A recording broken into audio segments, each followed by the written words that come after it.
Hello, hello, hello. Welcome to Royal Sussex Live. Welcome, one and all. Thank you so much for being here. Okay, I told you I'll be back later. Okay, what happened to my background? Why does that look so strange? Uh, is there something in my background? Oh, there it goes. I don't know how I got switched off. How about satin? Gold. Coat of arms? Let's see how that.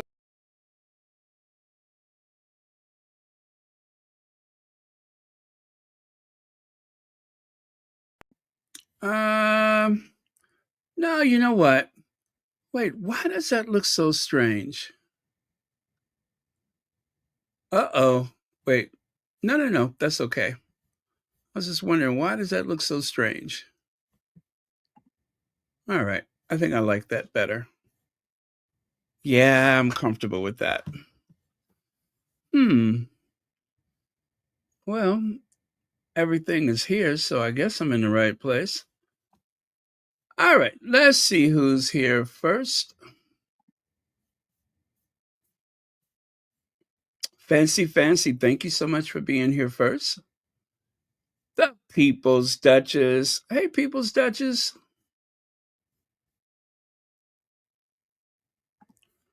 Uh-oh, is there an issue? Please try again later.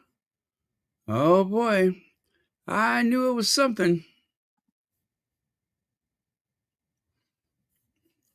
So here's the thing. I did get an alert from the software people, StreamYard, and they were saying that there was some kind of complications.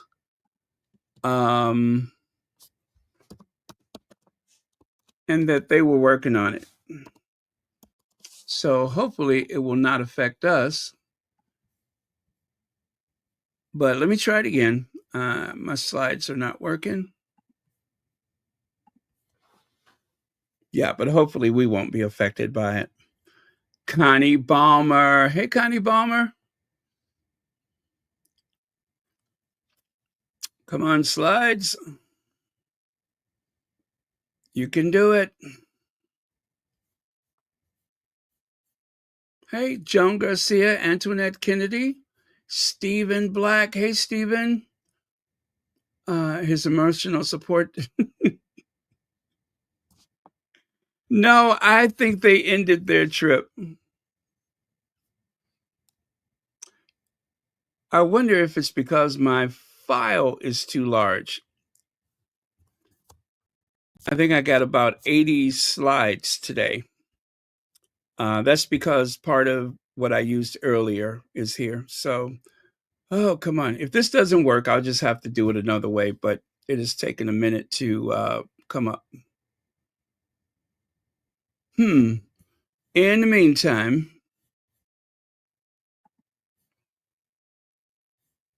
okay, tell you what I can do then. I still have this from earlier.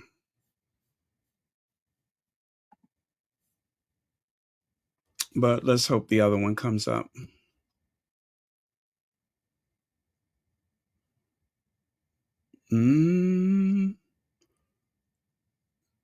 Ha! There it goes. There it goes. Phew, I'm saved. All right, I can get rid of the other one then. All right, so Harry's Revelation. And of course, Meghan on Broadway, William boring as usual, Charles and Godzilla outshined, Kate totally out of touch. The usual suspects. Okay. Gwendolyn Daniels, thank you so much for being here. Carlene Beckford. All right. Legs is here. MJB. Vinny Blair. Cool. So this happened earlier. I'm just going to go through these kind of quick because we covered this extensively earlier. And I do have a couple of things new to add. I believe so. But yes, Meghan was at the performance of Gypsy last night. with the, oh, I'm going to say 7, 8 time Tony Award winner, Audra McDonald's. And of course, there's Meghan looking absolutely flawless in her Carolina Herrera houndstooth skirt, which is long, very elegant. And of course, security was very tight. There's Larry, the heavyset guard. By the way, if you guys know where I got that from, not Harry, but Larry, the heavyset guard. Don't cheat. Don't look it up. But where did I get that from? It is like one of my favorite movies. Go get Larry, the heavyset guard. Um, yeah, and there's Meghan in the distance there. I could not judge whether or not these photos were her going to dinner, because she did go to dinner. I think she went to Ralph Lauren's restaurant, perhaps the Polo restaurant. I think that's what they said. There she is, looking just very, very beautiful. Makeup very subtle.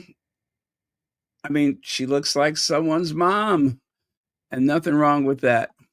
So, just so you know, on Thursday, April 10th, the Duchess of Sussex, Meghan Markle, made her way to the Majestic Theater on Broadway to take in the revival of Gypsy, starring 6 time Tony Award winner Audra McDonald. And along with her was friends Nate Berkus, Jeremiah Brent, Tracy Robbins, Brian Robbins, and George Cheeks. So great, great night. And oh gosh, you guys told me her name. Was it Charlene Wood? Something like that. The lady in gold there. I think she played Gypsy. The embrace. The embrace. I love that embrace. As a matter of fact, oh, I forgot to add that to the but that's okay. It only took me a second to grab it.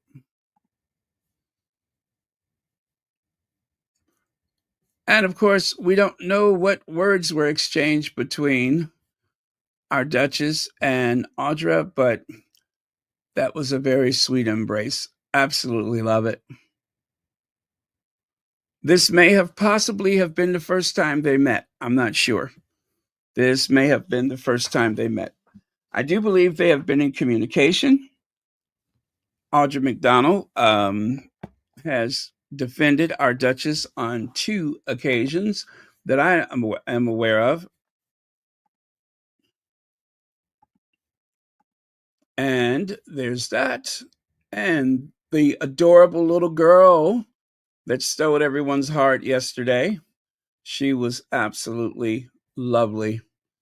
And of course, the kids, they are just fascinated meeting. Oh, okay. Thank you so much. And you know what? I have not really looked at Meghan's Instagram today. I kind of looked at it very fast and kept it moving. But thank you so much for that. Okay, let me grab the videos from earlier so I can share those with you.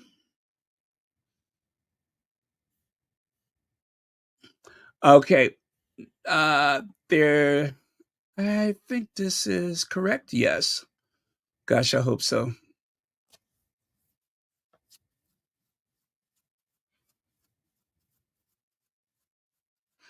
Hello, if you just joined us, make sure you hit the like button.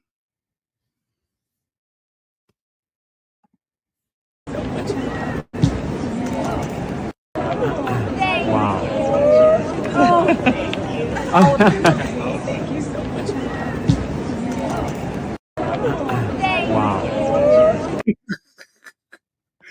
That little precocious young lady, you gotta love her. Thank you. Why does she sound like that? Gosh, what is the lady's name? The one that seems to exaggerate everything she says.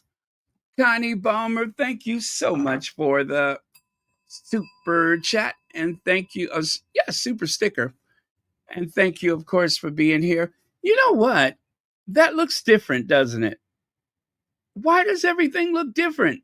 You see that? The way Connie's bubble looks like that? Somehow I changed that. I didn't intend to do it, but I think it changed on its own. Something happened, but that's okay. I kind of like it. It's a nice difference.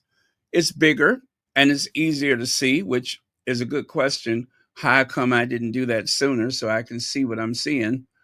But yeah, thank you so much. People's Duchess says, imagine how seeing those kids must feel. This representation for them is a priceless core memory. Very wise words, People's Duchess. Very, very wise words. Thank you. Thank you. Absolutely. Okay. And I do have another video. Actually, I think I have two. So let me go ahead and grab those.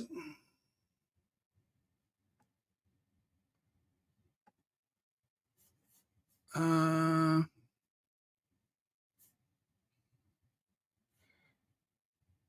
okay, so that was one. And oh, maybe I just have one other one. There was that one. Thank you. And this one. This is like only 7 seconds, but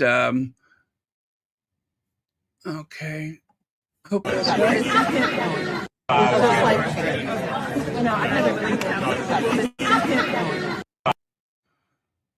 As you can see, Meghan is not being fussy about her hair or anything. She's just having a great time.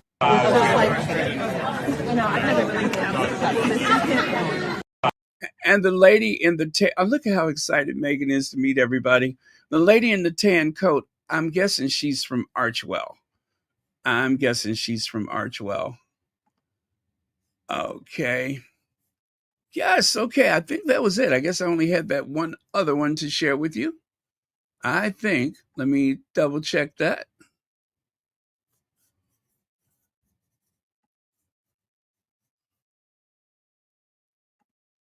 Love that little girl. Thank you. Uh yes, I just had the two clips from the theater. Okay. Yeah, now I'm sure of it. So let's move on. Yeah, remember, I don't want to spend a lot of time with this because we did cover it earlier. So make sure you check out the video from earlier.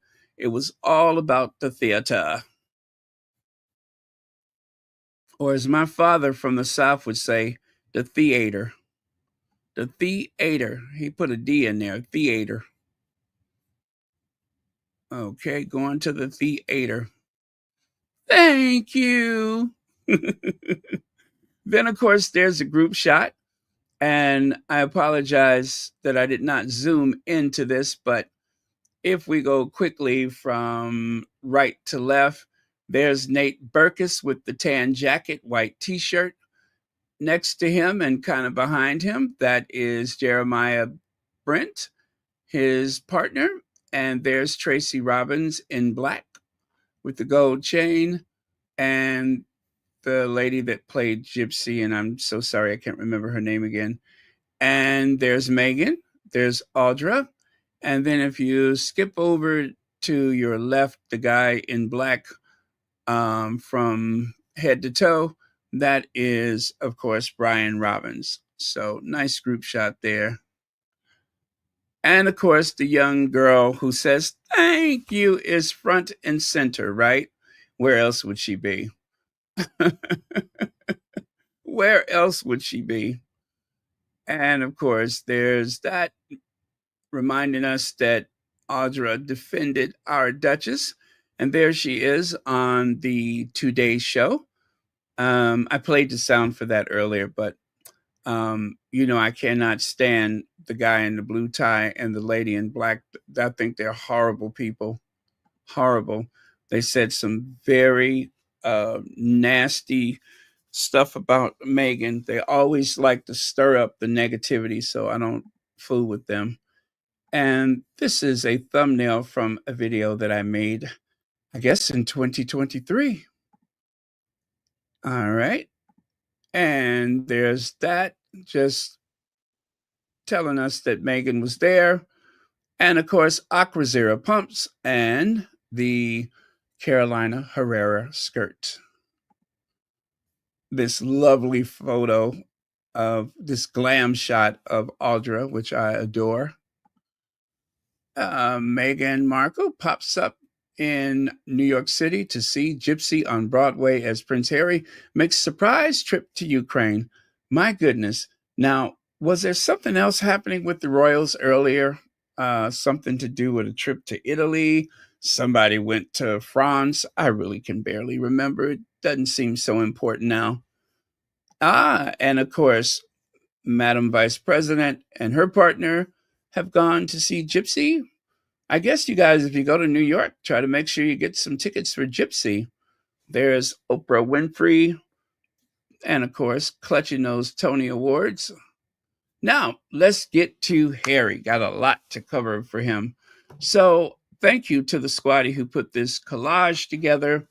Very cool. It just echoes all the moods that surrounded Harry's trip to Ukraine. And then there is Harry's fury. According to one tabloid, Harry is furious. But what would he be furious about? The marching orders to go after Harry and Meghan, they only recently stopped. It is why I was surprised Harry gave an interview with Michael Strahan for his book. Yeah. Well, I guess we had to sell the book. First and foremost, it required a book tour, but yeah, some of those morning people, they were feeding into all that negativity, and I could not stand it. I could not stand it. Gosh, look at how big that is. Now I'm not sure I like that. That is way too large, but let's see if we get used to it. See how much of the screen it takes up? But let's see if we can get used to it. So, Prince Harry, police protection was withdrawn to trap me. They were trying to trap him. The Duke tells the Telegraph his worst fears have been confirmed by secret evidence heard in court over security. Well, let's take a deep dive into that one. Okay. Oh man, I got a lot of stuff open here, don't I? Don't need all this. All right, so it says the Duke of Sussex believes his police protection was withdrawn in an effort to prevent him and Meghan, Duchess of Sussex, from leaving Britain to start a new life. Speaking to the Telegraph, the Duke described the moment he was told of decision as difficult to swallow, having previously hinted that it was at the heart of the rift with his father, the king. He suggested he would find it hard to forgive his treatment, adding that his worst fears have been confirmed by secret evidence he had heard in court. The Duke believed his taxpayer funded security was removed in a failed attempt to force him and Meghan to stay in Britain after he announced that they were stepping back from public duties and moving to the US. And let's see. Well, you know what? I think that's accurate to a point because I believe they were supposed to stay in Canada. And when they pulled the security, that was when they made a run for the border. So I don't know if they were just toying with the idea of the US or because remember, they were hoping to stay within the Commonwealth and continue their work as president and vice president of the Commonwealth. Those were the titles that were given to them by Queen Elizabeth. And of course, the famous no half in, no half out, even though, for the record, Harry and Meghan were willing to work for free. They were willing to work for free, representing the Queen on occasion, but they said that that was impossible. So I respect that decision, but it was a missed opportunity. Harry was hoping that if they could earn their own money, that there wouldn't be this whole tax funded life stigma that they would have to live down. Because remember, the tabloids constantly said that the public has a right to know, they are funded by our taxes, blah, blah, blah, and blah, blah, blah. And so the only thing that they thought would prevent that type of rhetoric being used is to eliminate any allowances from the government, from his father. And that did not work. They were still mistreated and abused by the press and by the family. Let's see. The People's Duchess says, the pain in his words here is heartbreaking. It is very, because Harry is an optimist and he still believes in his family. He believes that if they just know better, they would do better. Oh, and I can feel it, because I probably, like everybody, you want to believe in the for your family and their love for you, but sometimes it's not always that easy to get that which you really should not have to ask for. That love and respect should be um, unconditional, but instead, sometimes you have to try to teach people how to treat you, and that is frustrating. So, thank you very much, the People's Duchess. And Leg says, note how it seems Harry's opinion instead of proven. Yeah. Uh, Thank you very much for that, Legs. Yep. It's Harry's opinion instead of something that is proven. Okay. Where did I leave off? Tax funded security was removed in a failed attempt. Okay, speaking as he left the Royal Court of Justice following a 2-day appeal hearing over the decision, he said, we were trying to create this happy house. Oh, God, that hurts to hear that. The Duke and Duchess hoped that their own contentment would improve relations with the rest of the family. However, they viewed the removal of their security as a means of trying to force them back into Britain and establishment life by making visits to the UK as an outsider more difficult and potentially unsafe. Now, I believe that to be true. I believe they definitely wanted they don't want them around. They Harry and Meghan draw so much attention from the rest of that family. And it's not their fault that people love them and that they're more popular, that they are gifted in their connection with people. That is something in Harry's case that he inherited from his mother. He did not go out of his way to make his brother look small. It just happened. Period. It just happened. The Duke subsequently took the unprecedented step of suing the government to get the protection reinstated. In a sign of how important he considers the case to be, he suggested it was even more significant than a legal crusade against the tabloids, which he had previously described as life's work. His life's work he said, this one always matters the most. This one always matters the most. Now, with this article came a few images that accompanied this article. Antoinette Kennedy says Baron Charles is protecting Camilla and her entire family, including her ex-husband. That is right. Yes, Andrew Parker Bowles. Andrew Parker Bowles. Absolutely, it's a blanketed protection for the Parker Bowles family, but he doesn't give a rat's behind about his own two children.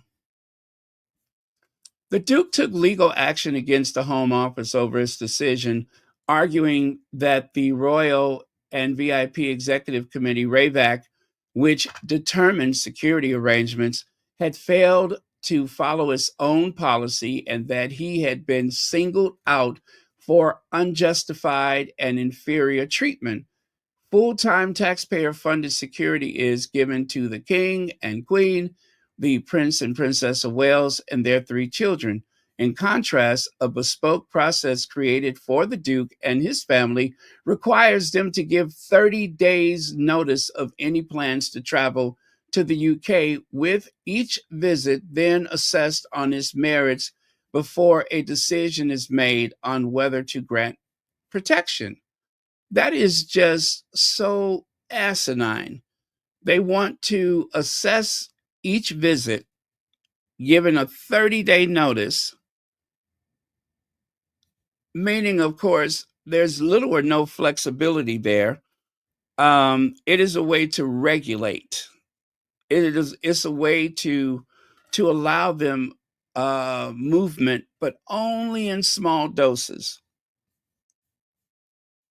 Yeah, only in small doses to soothe their very frayed and fragile egos.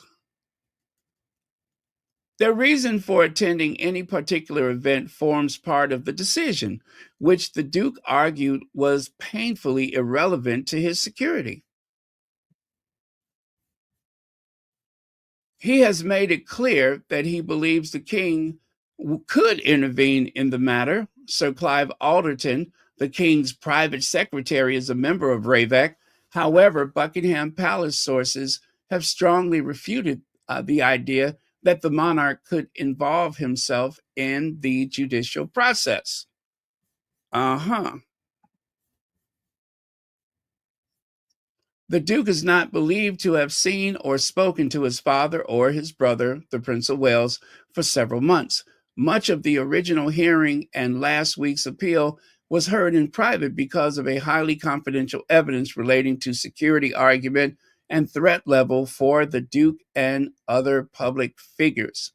The Duke suggests that he could forgive a lot of the 2016, the year that he met Meghan, but not what has been done during the legal process. And why? He also suggested he was deeply unhappy with some of the evidence he heard during his closed sitting of court. And the quote here says, "People would be shocked by what is being held back," he said, adding that his worst fears have been confirmed by the whole legal disclosure. In his case, that's really sad. That's really, really sad, he says. As the hearing came to an end, he admitted he was exhausted and overwhelmed by the process, which has consumed him for several years. Win or lose the appeal, the Duke is aware that he may not get what he wants. Even a victory would not force RAVAC to rewrite its policy to suit the Sussexes. The Duke made an unannounced visit to war victims in Ukraine hours after the appeal hearing, made it clear that he will continue to fight for what he regards as justice, whatever the outcome of the case. When he believes he is uncovered, when he has uncovered a wrong, he said he is able to let things lie and feels he needs to go under the bonnet and fix it, adding that he was driven by exposing injustice. The appeal decision will be handed, that is, down by the three judge panel after Easter. The Duke still plans to come back to the UK to support his charities, even if he loses. Let's see. Sandra says, thank you for the update, Baron. You are quite welcome. And thank you for the shot of whatever that beverage is. But that's okay. I'm not picky. Ah, thank you for the shot. And Joan Garcia says, Baron, did you see the last night CBS drama comedy police show? Is it Elspeth? Referring to Harry and Meghan, a pap waiting at the gate of the house was asked why, and he said Harry and Meghan were supposed to be there. I did see that. I did see that, and I wish I could have shared it, but of course, that would be impossible, um, especially something like that. But yes, there was a reference to. He said, I heard Harry and Meghan would be there." But yeah, that was pretty cool. Thank you so much for sharing that. And if you guys get a chance to check it out, it is very funny. The guy is like trying to dissolve himself into the hedges, so that he can hide in the shadows until he gets the opportunity. And he say something about he could fetch a lot of money for that photo or something like that. Very, very funny. Thank you so much for that. Okay, Duke's furious with original ruling. The Duke and Duchess announced that they were stepping back from official public duty on January 8th, 2020. At the so called Sandringham Summit, a crisis meeting called to thrash out the terms of their exit. 5 days later, the Duke was told they would be able to retain security. Now, you see there, they said after the Sandringham Summit that they can keep their security. That was the most important thing. Elizabeth II's private secretary, Sir Edward Young, wrote to Cabinet Secretary Sir Mark Sedwill after the meeting to say the monarch considered it imperative they continue to be provided with effective security against extremists. Now, that is the words of Queen Elizabeth, who, of course, at that time was becoming quite frail. And I insist that Charles was a regent to the Queen in all but name only, and Charles just swept it under the rug. But after several meetings, including one held at Buckingham Palace, Ravek's final decision was shared on February 28th. It stated that the Sussexes' plan to live abroad as private citizens did not fit readily into any category of Ravek's framework, that metropolitan police protection would no longer be appropriate and would be withdrawn by the end of March. The Duke was furious and demanded to know who was responsible. He said at the time that it had been imposed upon him that some form of punishment for protecting my family and putting them first. After some form of punishment for protecting my family and putting them first. Okay. After leaving Britain in search of financial independence, the Duke and Duchess signed a 5-year deal with Netflix, making a handful of programs, including the explosive Harry and Meghan docuseries. A deal with Spotify resulted in one podcast series from the Duchess called Archetypes. Duchess has since sought to reinvent herself as a lifestyle influencer, selling jam and edible flower sprinkles through her new business As Ever, which was launched alongside a Netflix show with Love Meghan. It comes after the Duke was plunged into a row over his, okay, they talking about Sentabale. I don't want to hear about that. Don't want to hear about that. Okay, Duke was truly heartbroken after being forced to. Okay, don't want to hear about that. Okay, what's at stake for Prince Harry's court battle? To understand why the Duke of Sussex legal team, a legal battle that is over security, was so important to him, you must return to the heart of the rift with his family.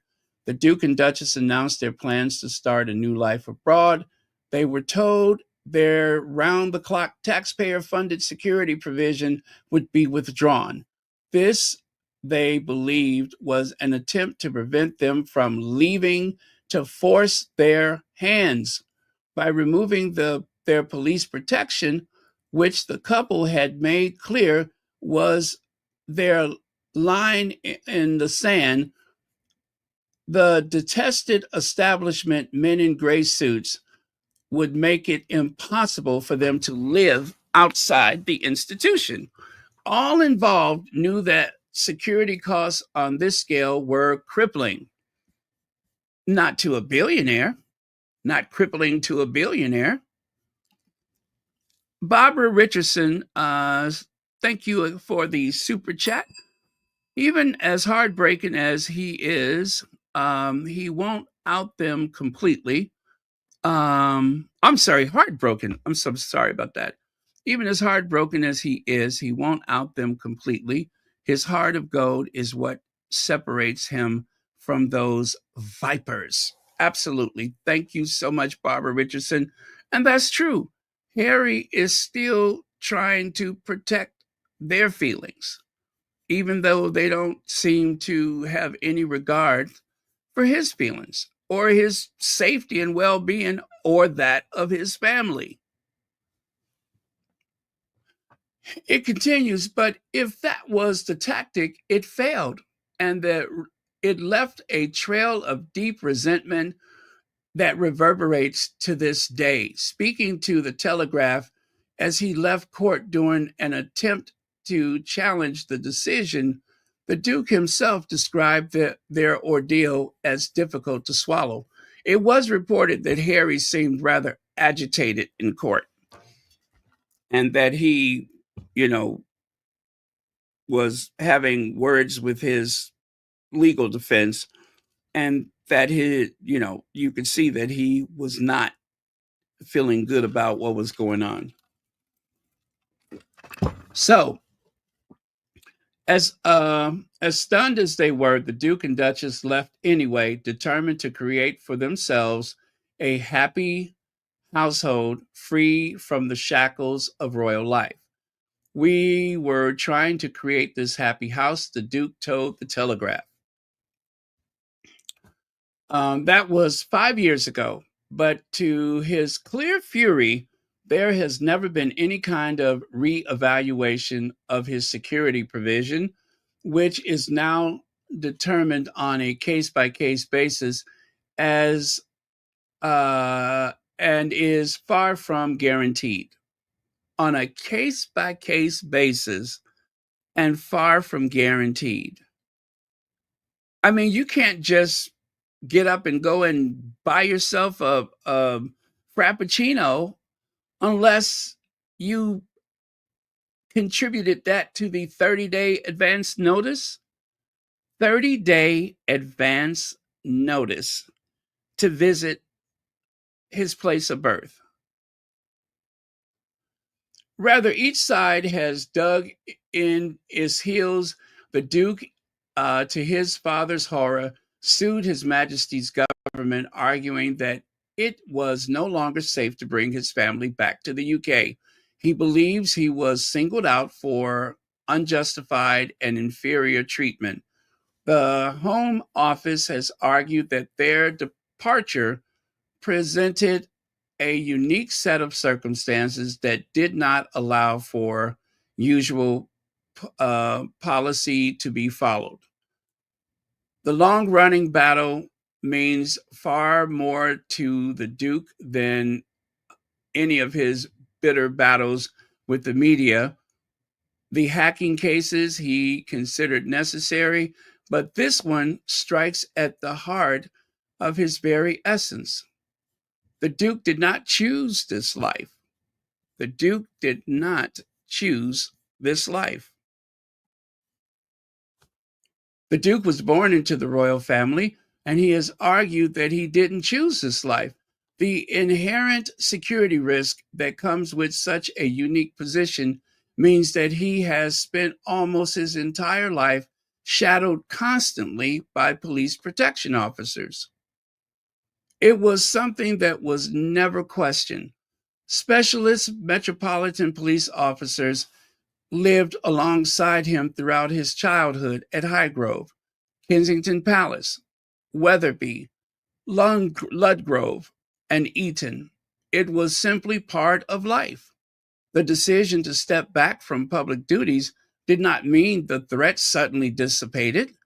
He was still the same person his grandmother was Elizabeth II, and if anything, given his tour of duty in Afghanistan, the threats had increased.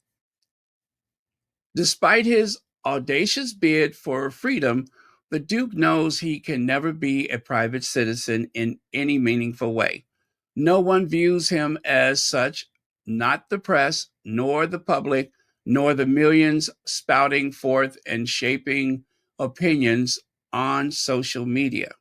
This, he strongly believes, is why so many high profile individuals are given taxpayer funded police protection.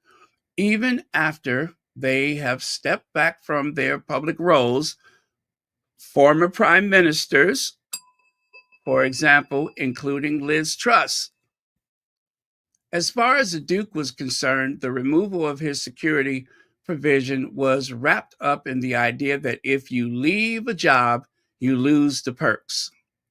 But for him, security is not a privilege. And by the way, Liz Truss continues to receive her salary, and she also, I believe, is given a private office or something like that.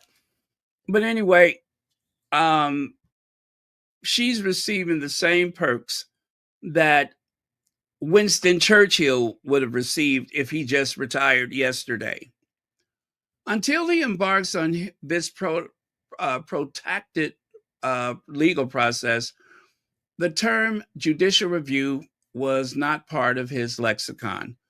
He had also known little of the Royal and VIP Executive Committee known as RAVEC, if he had heard of it at all. But he soon made it his personal mission to work out who sat on this all-powerful committee and how it operated. This was a fight largely conducted through the courts. In many ways, the legal battle has confirmed his worst fears. His absolute conviction, entirely misplaced, according to Buckingham Palace, that his father has the power to reinstate his security, has only served to fuel a sense of betrayal. Crucially, he discovered that Sir Edward Young, the late Queen's private secretary, with whom he had long experienced significant tension, was a member of RAVEC and was succeeded after the accession by his father's right-hand man, Sir Clive Alderton. The committee process archaic. RAVEC's process was considered archaic and perhaps fixated on internal terrorism than the domestic threat. The seeds of discontent had been sown in 2017 when questions were raised about whether the Duchess would get police protection. The concern was said to have been over cost. Now, that's interesting. They were more than willing to allow Meghan to go about without protection. Now, in all likelihood, she would have been protected while conducting her official royal duties. But away from that, no protection for Meghan. No protection for Meghan. And at the time, Harry was, Charles, William. They had the two kids. So, yeah, Harry was fifth just like he is now, fifth in line. and no protection for Meghan, his wife.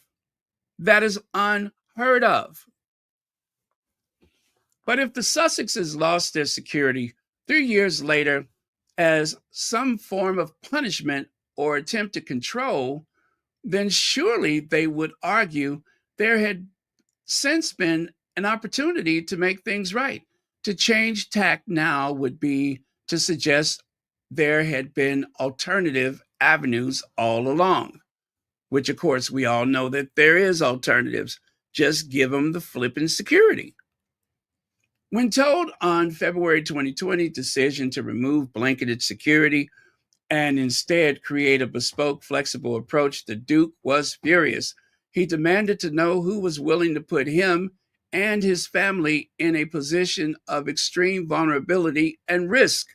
The Duke comprehensively lost his case when a judge ruled last February that Ravek's decision had not been irrational or procedurally unfair. But he was never going to let it lie. Fueled by deep rooted fear, not only about his own safety, but about that of his wife and children, the circumstances of his mother's death were never far from the surface. His appearance at a 2-day appeal hearing at the Royal Court of Justice this week might have been considered by some to be just for show. But Prince Harry trip to UK since stepping down,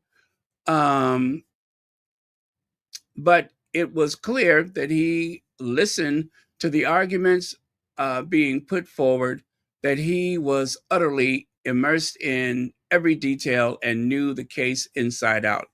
When Sir James, is it Eddie of the Home Office made comments with he disagreed, notably when he admitted that the standard risk assessment denied to Harry was unusually carried out for most VIPs. He could not conceal his astonishment, raising an eyebrow, turning to his solicitor in disbelief, and on one occasion throwing his pen down on the desk in frustration. He is clearly exhausted and overwhelmed by the process. But the decision made about his security at such a hugely pivotal time, decisions that continue to affect him and his family every day, are something he is struggling to accept. As such, the row has become the driving factor in the ongoing, what is that? Something with his father. Oh, it's a French word. I'm sorry. The king, he said, the king has made clear that is the one person he believes can bring an end to this nightmare in which he has become so deeply ensconced. Yes, only the king could. Okay.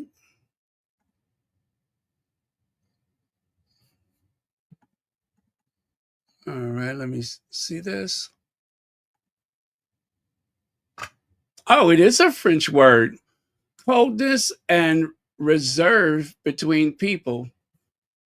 Freud. Wait, let me show it to you. Y'all, we just learned a new word. Hold on a second. I'm going to share it with you. Who the hell wrote this? Take a look. That's the word. I knew it was of French origin, but it says what I just said. Coolness and reserve between people. A Freud code. Yeah, that's what it's called. A Freud code. Freud code. Oh, Freud is cold. Freudure. Anyway, that's a new one. All right. The king, he has made it clear, is the one person he believes can bring an end to this nightmare in which he has become so deeply ensconced. If his security were restored, it would be sword down. Friends have said Royal sources insist that it would be a wholly inappropriate for the monarch to intervene in a judicial process, regardless of the fact that Sir Clive sits on the committee. Well, if Sir Clive is on the committee, isn't that a conflict of interest? Isn't that a conflict of interest? The Duke wants peace for all of the bad tempered interviews and settling of scores. The Duke wants peace with his family and peace with the press. But he knows there has been too much conflict, too much water under the bridge. So much has changed in the in the intervening years. His father has cancer, but the lack of trust in the Sussexes means that he does not know much. That he does not know how much time he has left. Harry doesn't know how much time he has left. So even a victory would not force Ravek to simply rewrite his policy to suit the Sussexes. There would be a window in which things could be changed, but it is not in his hands. Regardless of the outcome, the Duke will hope that by drawing attention to the way the committee operates, the system might change and become more transparent. If he can't fix it for himself, perhaps he can fix it for others. Whether or not he has the appetite for pursuing the case still further beyond the court remains to be seen. There would be nothing stopping him from talking publicly about the experience and what he has learned, putting together the pieces of the puzzle, writing a second book, or making a podcast. He would be acutely aware that to do so would cause further upset.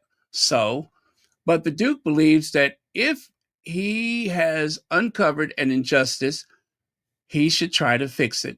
He is unlikely to rest until he feels vindicated. A palace source said these are matters of security and government policy, and as usual, it would be inappropriate to comment or intervene on either. So that is what was said and happened today. Hey, Meghan's Jam. Let me take a look at a couple of your comments here.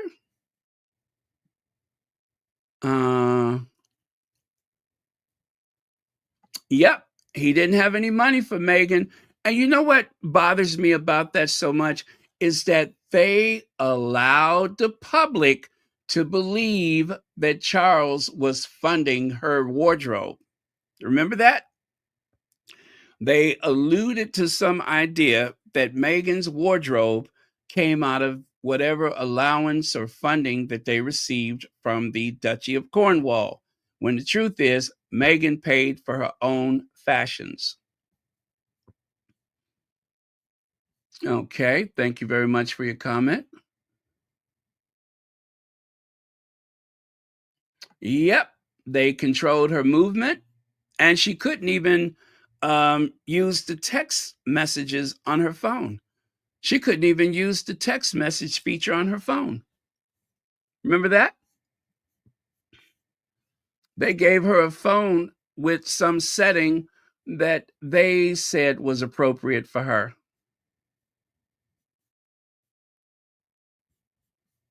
Okay. All right. All right. So I'm going to continue. We still got to cover some more of the Ukraine stuff.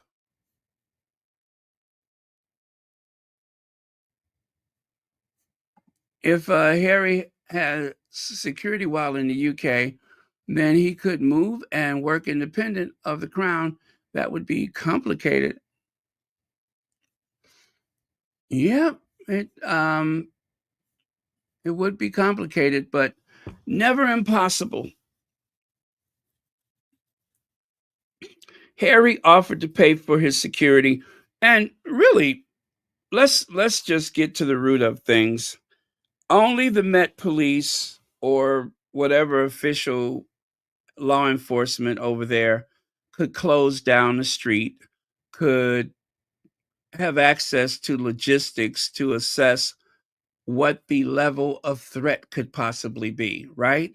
So if Harry brings his own security to the UK, okay, it's one thing that they do not have the right to bring firearms, but it's a whole nother thing. The fact that any logistics, meaning coordination with the police department, would either be inhibited or altogether blocked. So if there was some threat, the police may know about it. And if they try to alert any security that Harry has with him, then they would have that lag time, which can cost lives. You know, there would be a lag time between, oh, there's a particular threat, and the Duke and his security should know about it. This is very unfair. And I promise you, if it was anybody else, even if it was the children of that man at the White House, I would say the same thing. That comes with the job. You're head of state, your children are protected. Charles is head of state, and all of his children and their families should be protected. Right now, there are probably over 100, 200 individuals that receive protection from the federal marshals, the Secret Service, and so on.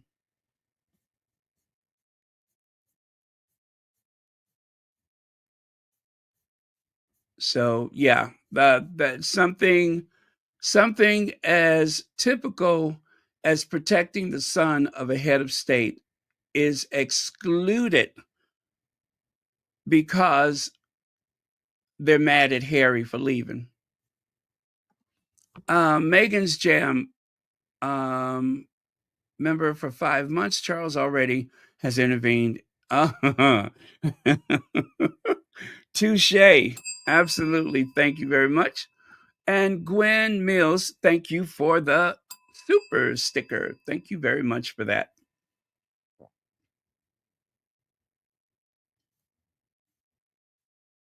Unfair, but downright, yeah, not only unfair, but downright, oh, let me stop it from moving. Wicked and evil. All right. So, Prince Harry says his worst fears have been confirmed in raw comments after his security case. Yeah, that was in People magazine as well. Well, now we know why Harry looked so pissed yesterday.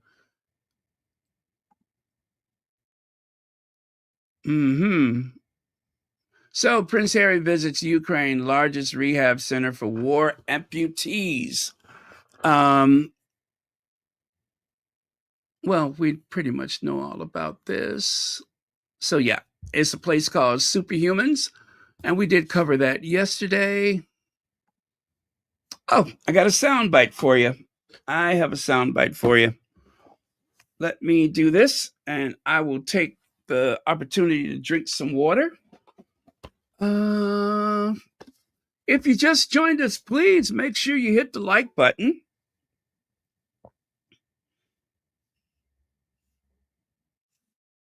Let me see here.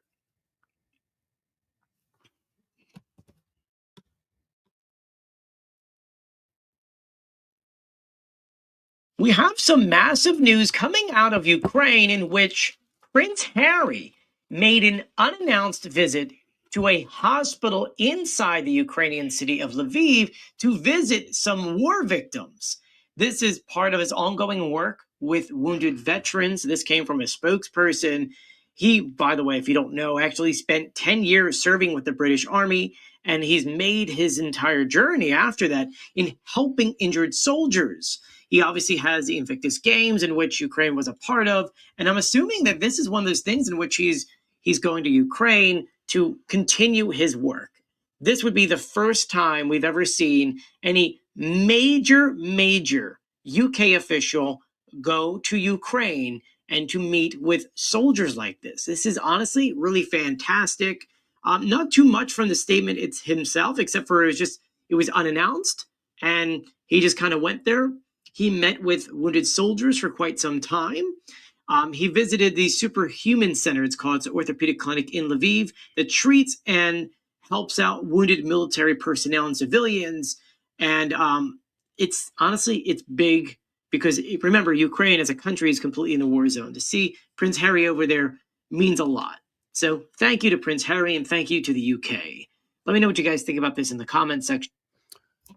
Well, you guys, Harry did not have a good time in court. It did not go well, but we'll find out what the ruling is after Easter. But I must say that there are so many people with eyes on both Harry and Meghan right now. Maybe they won't gain any ground as far as this whole Raybeck situation is concerned. But in terms of their public image, now I've never seen this guy before. I don't know who the heck he is. Oh, I guess I should tell you what his name is so that in case you want to check out his TikTok, we got to give him some credit, don't we? But yeah, there's a lot of people that are totally pulled into the surprise visit to Ukraine, which I think, all in all is a good thing. Oh, I cannot see that. Let me see here.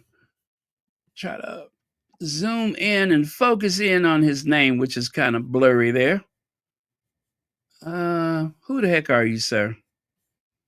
And thank you for your kind words about the Duke of Sussex. His name is Joey Contino. Joey Contino 2. Maybe he has 2 channels.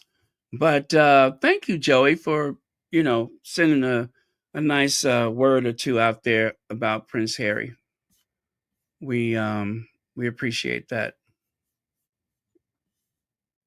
I'm gonna build a shrine to you later. Now, let's go here. Now, Tyra, Harry's good friend, the lady that was captured by the Russians early in the war, and she was supposed to compete in the Invictus, but her daughter competed in her place. She took these photos. Paevska is on her Instagram if you want to go and follow her, but she took these photos. And it says here, I was so happy to hug him again, as did the whole Invictus team. We are all together. Those who are not just surviving, but holding on, helping others hold on, and still joking in the process. Such a warm international conspiracy of something, it says there. Ironic with a twinkle in the eyes and scars. This is translated, so it's kind of weird. External and internal, which only adds strength. Yeah, and I'm sorry, I missed that. I thought that was in Ukrainian. It says Prince Harry arrived without show-offs, no motorcade, no theater. Just stand by like one of us, a person who knows what loss means. What does it mean to serve? And what does it mean to rise after falling? I like her. But yeah, so that is what she wrote on her. Let me see. And then at the bottom it says, okay, that's about the Superhuman Center. All right, let's continue. Wow, 1,163 people. Don't forget to hit that like button. And if you're not subscribed, please do. Take a look on the left. You may have seen this already, but that is one of her photos. The one on the right, I had not seen that one before, but I did see him in another photo, so very cool. She took some really great photos. Yeah, she took some amazing photos. Oh, it says here, Superhuman Center hired me uh, about the idea of creating something with us. Again, this is translated from Ukraine, so the wording is kind of weird. Harry himself arrived at the center, and the first thing he said when he crossed the threshold was, "Wow." If Prince Harry says wow, it's wow.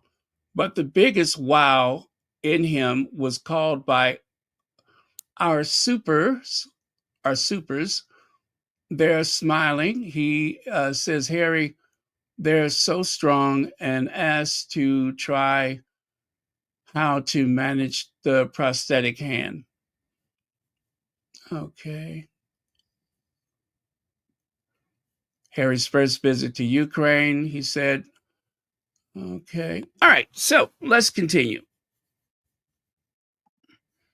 And of course, there is Yulia Tyra Poevska. Poevska. Prince Harry reconnected with Tyra in Ukraine, Invictus Games competitor and medic who founded the volunteer ambulance corps. I was so happy to hug him again, as did the whole Invictus team. We are all together. Very cool. And oh, you didn't see this one, did you? Prince Harry receives an Easter basket. How cool is that? He has an Easter basket, and just like the kid in him, he is so excited. He is so excited to get those treats and everything. So I imagine that Prince Harry is going to share that with the kids. Maybe. Maybe. I could kind of see him putting that off limits to anybody but himself. But yes, he's got a basket full of treats. I wish I knew what was inside of it, but I'm sure it's a lot of homemade goods and it's probably gifts for the whole family. What am I saying? There's probably gifts for the whole family.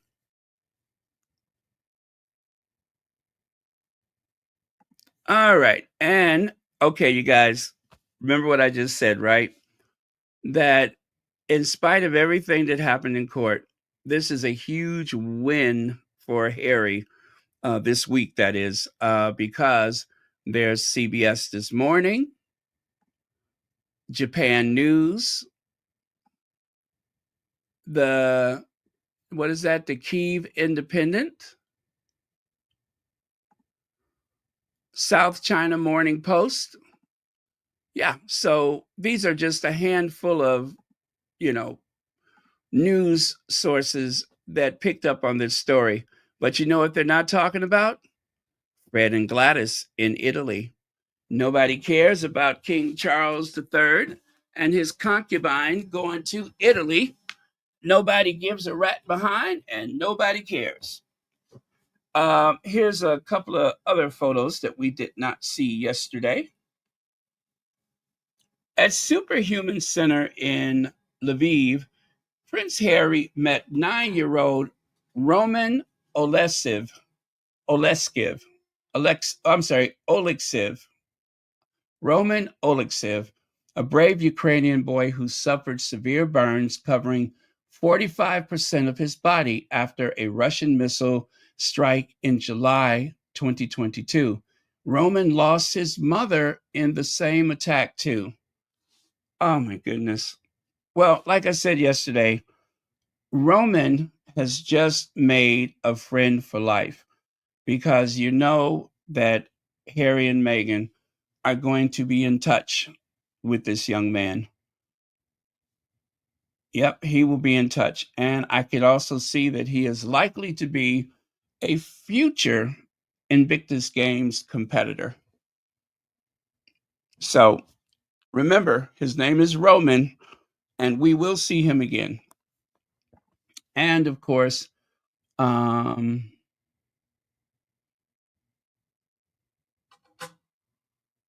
Oh, he's a dancer and a master accordionist.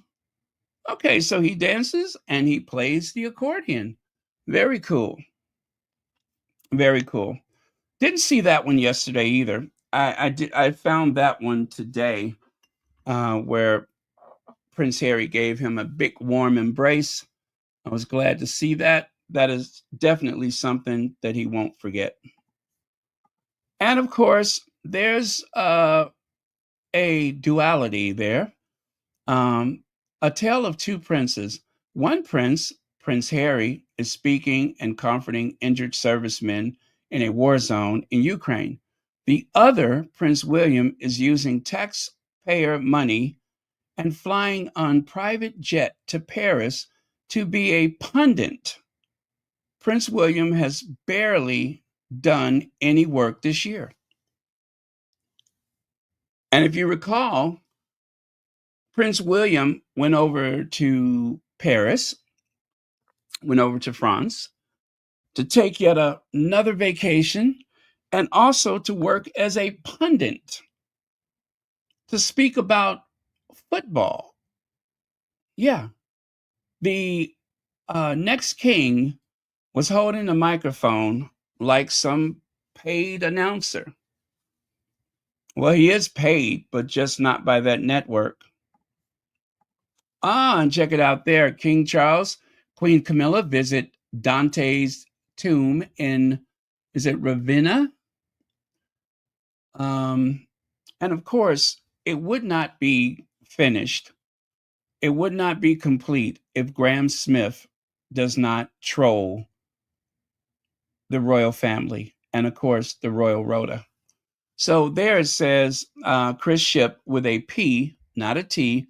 That is ship, ship with a P, not a T. Total mayhem in Ravenna, northwest Italy, where King Charles and Queen Camilla visited on the final day of their state visit. Crowds had waited for hours, while they visited Dante's tomb. Graham Smith said Italian media takes a slightly more measured approach, a modest crowd of locals and tourists, as well as the usual busing in of school children. Yes, the usual busing in the school children. It's never complete if they don't fire up those engines on the school bus and bring a bunch of kids in where they ply them with chocolate to get their energy level all built up. And then they put those little flags in their little sticky hands, sticky from chocolate and other sweets, and then have them wave their flags so proudly to celebrate the visit of Charles III and his concubine. Which, by the way, if the kids want to know what a concubine is, I'm sure there's places where they can learn what the king's mistress is all about.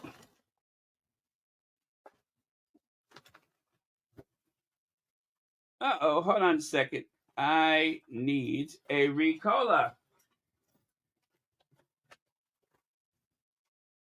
Ah, there we go.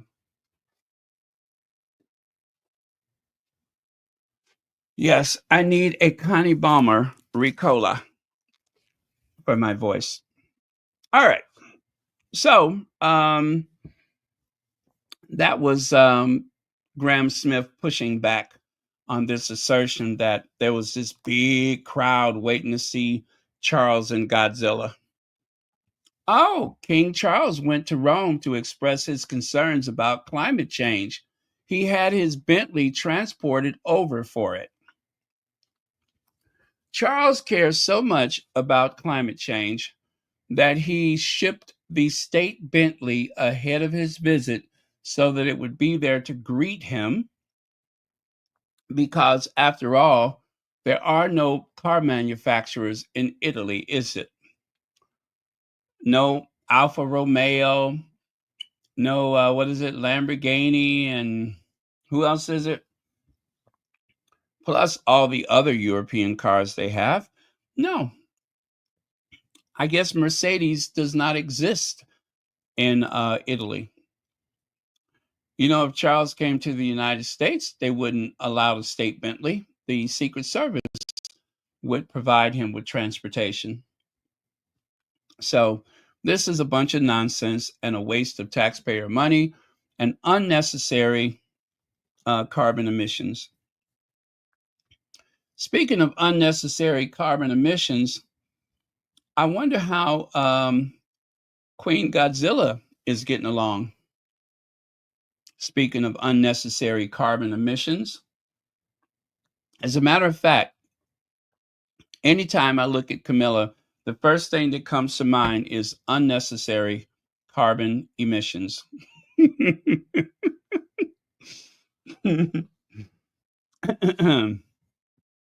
But I digress.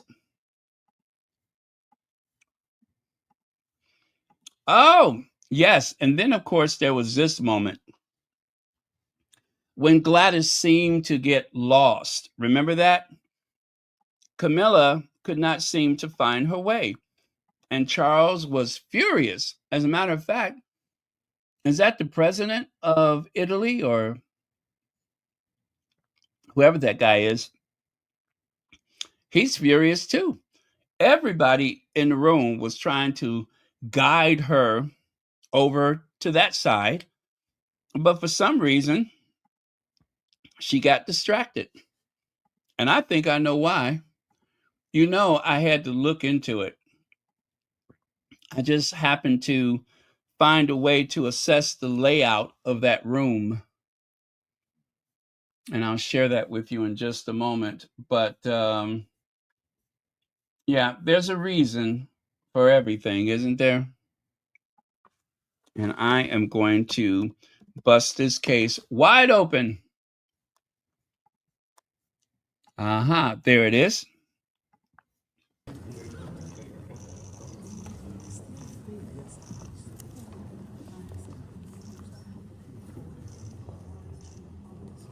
Get hey, no, hey, look this way. Yeah. What the devil were you? Oh, Camilla, what the devil were you doing? You see that? She got kind of lost. I still don't understand what happened. I mean, it's so easy. You shake hands, and then you go over there and stand by your adulterous husband. See there? How weird is that? I know she ain't on that stuff. She can't be on that stuff.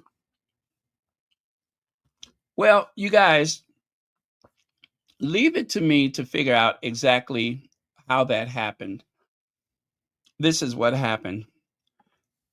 She could smell the wine stored down in the wine cellar. And she was distracted because since they arrived, she had been trying to figure out how to get down there to the wine cellar. So, you know, any ancient building like that is likely to have some sort of wine cellar. And of course, an old Rottweiler like Camilla, she could smell the wine fermenting inside of those oak barrels. And she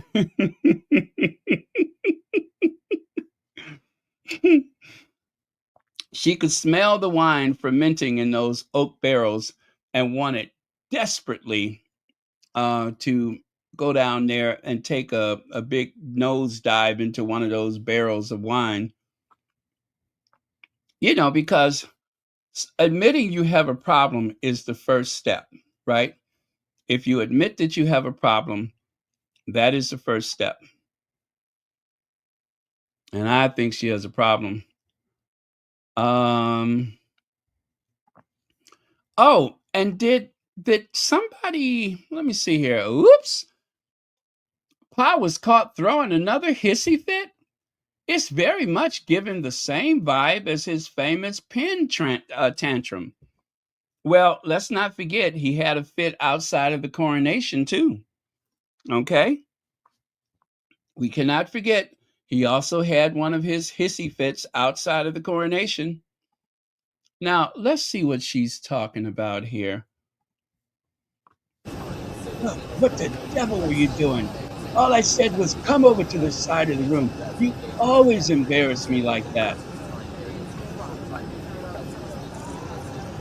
See there? I said come over, and you're standing there like a complete idiot. Well, that makes sense. That makes sense. Charles was still fuming about this.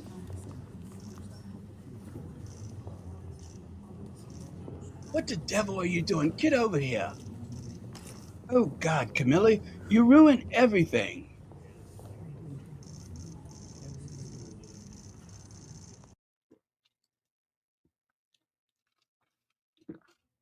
Such behavior.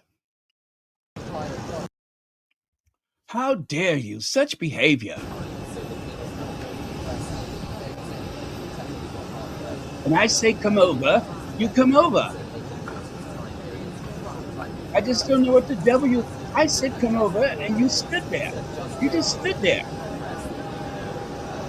But let me just say, in Camilla's defense, um, she tends to wander like that. She just tends to wander away like that. She can't help it. So, she's a wanderer. Just like he has a wandering eye, she wanders away. So, anyway, everything worked out. Later on, Camilla retreated to her boudoir and she found some cigarettes somewhere and she managed to get one of the footmen to bring her some beverages. And as usual, she just sat around in her bra and panty and just, chilled. Yeah, until the next episode. Let me see. Can lead a horse to water, but can't make it a queen. Yes, you can lead a horse to water, but you cannot make it a queen. You know what? Oh, by the way, thank you for the super chat. It has been a while, you guys, but since you all have been on your best behavior, why not, right? Why not? The Duke and Duchess of Sussex. This is my own feelings being expressed the only way I know how.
There you go. Um, like I said, you guys have been on your best behavior, so I thought you deserved a treat. Now, I have another soundbite for you. King Charles, 45 million pay rise. Yes, all it takes is nerves. All it takes is nerves. 45 million and counting.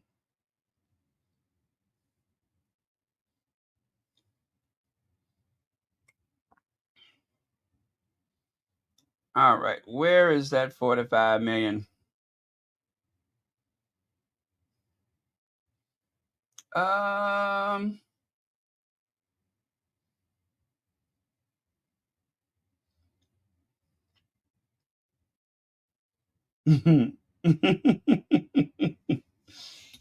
Oh wait, I lost it.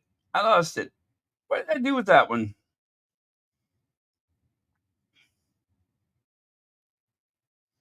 Oh well, I guess I didn't save it. Ah, fudge. Oh well, sorry for the language.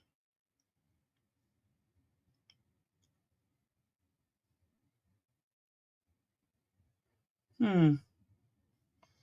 Yes, I don't have it. Darn it.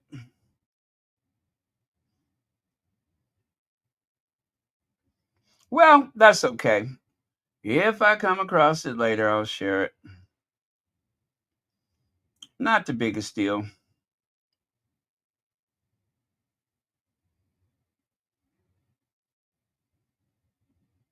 Okay, let's go on. So, let's see here. Now, this is one of the photos from yesterday that was shared. Oh, you thought she was preparing for her next holiday. Well, there you go. You thought she was preparing for her next holiday instead of preparing for her destiny. No, this is probably the fourth holiday since Christmas. The fourth holiday since Christmas. And for someone who has been so tragically ill, there she is jumping over banks of snow, just like she was wrestling with William on the beach and all that kind of stuff. She pretty much appears to be the picture of health. See there? So Kate is well enough to go skiing, but she can't do royal duties. Her last engagement was a month ago. On the other hand, within 4 months, she's traveled 3 times to spend holidays. In January, she went on a ski trip. In February, she traveled to Mystique, and now another ski trip. Yes, a lot of photos were taken by French paparazzi. William and the kids are there too. The photos are so clear, I'm sure if it was Harry and Meghan, they would say that Harry and Meghan hired paparazzi to steal the show from Charles. Ooh, that's a good point. Italy visit, but because it's Will and Cake, Wank and Stank, um, everyone is quiet. Ain't that the truth? It's a double standard. So, anyway, someone made an AI image of Will and Kate, but the AI, the artificial intelligence, was not sure what to do with that wonky eye that she has. See how the AI has, that's bad. That is really bad. That is what the AI believes she looks like. The AI went to all of the images in a flash. They source images of individuals and they recreate an image based on your specification, right? That's how the AI works. Well,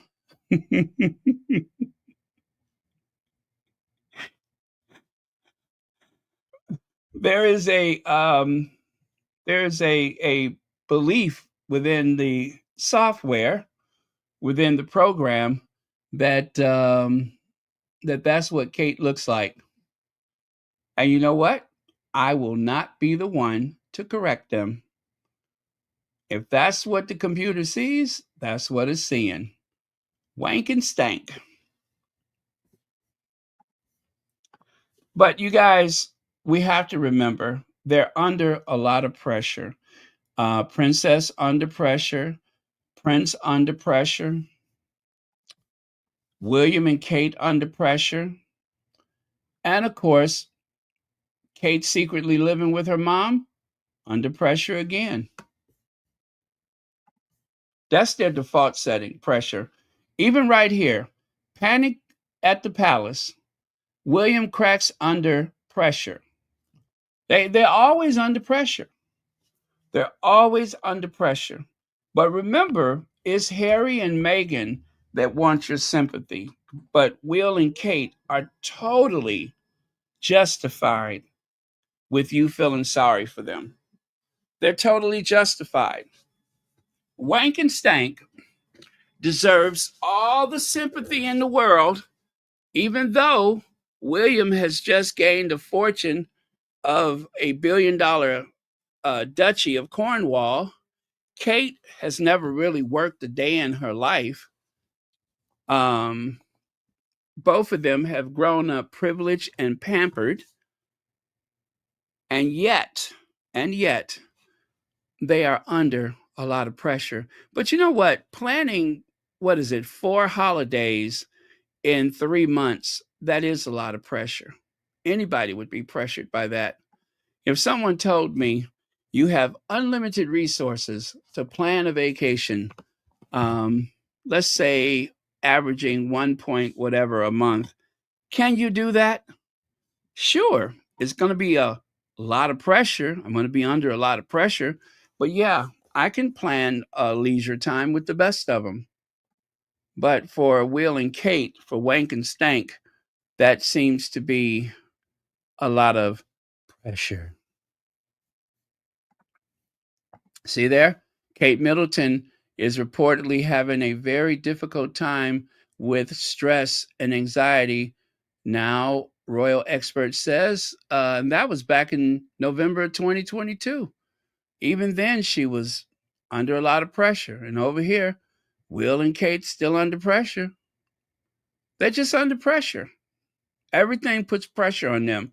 But remember, it's Harry and Meghan who's always looking for people to feel sorry for them. But yet, Will and Kate, the palace, everybody dispatches their mouthpieces to go all over the place complaining about how much stress and pressure they're under. And baby, bye. Bye, Felicia.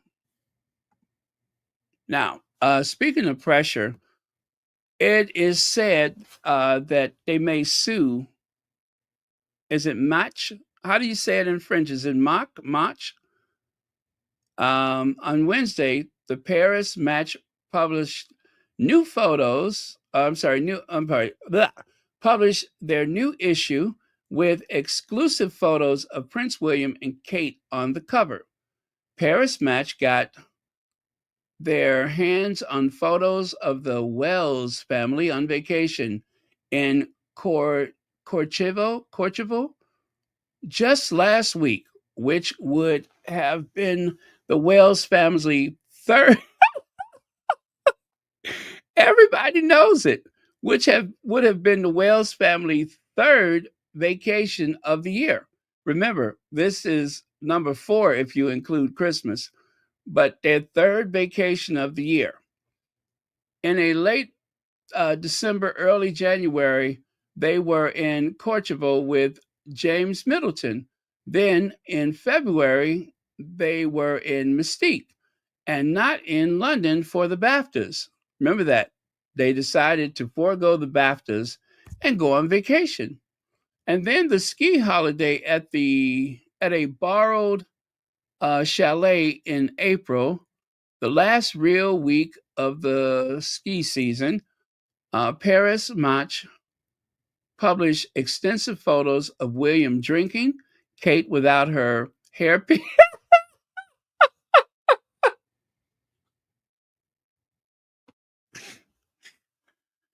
Kate without her hair pieces. You know this is from Celibacy. Yeah, so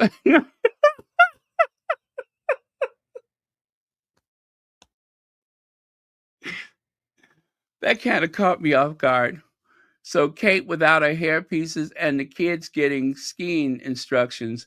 Increasingly enough, the British tabloids, I'm sorry, it's interestingly enough, the British tabloids did not report on Paris match exclusive photos.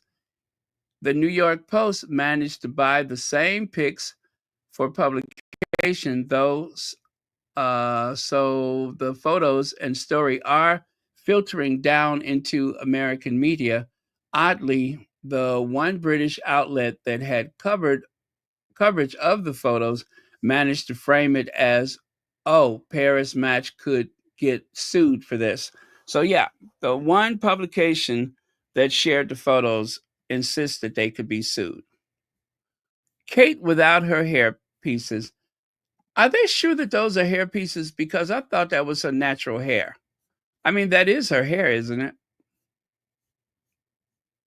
Let me see. Has she ever worn hair pieces? Oh. Well, what about? Oh, yeah, I see.